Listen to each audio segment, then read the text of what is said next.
Distributive property, part 2. Hey, this is part 2 to learning all about the distributive property. If you missed part 1, I'll quickly show you.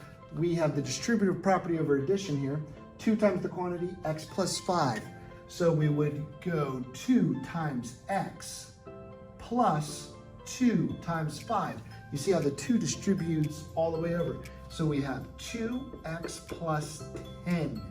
2x plus 10 there. 2 times x is 2x. 2 times 5 is 10.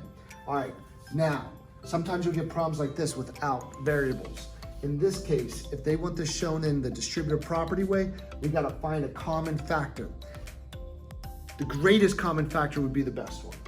So what's the greatest common factor of 14 and 35? What goes into both 14 and 35 evenly for both of them? Did you get 7? 7's correct. So 7 factors in there. And now you have this here. So just like I did here, we're kind of going from this point to this point. 7 times what is 14? If you said 2, you're correct. 2 goes here, good job. Now 7 times what is 35? If you said 5, you got it. Yeah, you got it. Good, so 7 times 5 is 35. So 14 plus 35 is the same as 7 times 2 plus 5. So without all the lines and everything, 7 times 2 plus the quantity 2 plus 5. This equals this. Now, 8x plus 16. What's the greatest common factor of 8x and 16? What goes into both 8 and 16? 8 does. So we're gonna factor out 8. 8 times what equals 8x? 8 times what equals 8x? That's right, x, just x. 8 times x is 8x. Plus 8 times what is 16? 8 times 2, you got it. 8 times 2 is 16.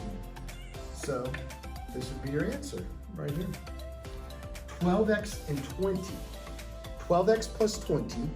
What's the greatest common factor of 12 and 20? If you said 4, you're correct. So 4 factors out. Now, 4 times what equals 12x?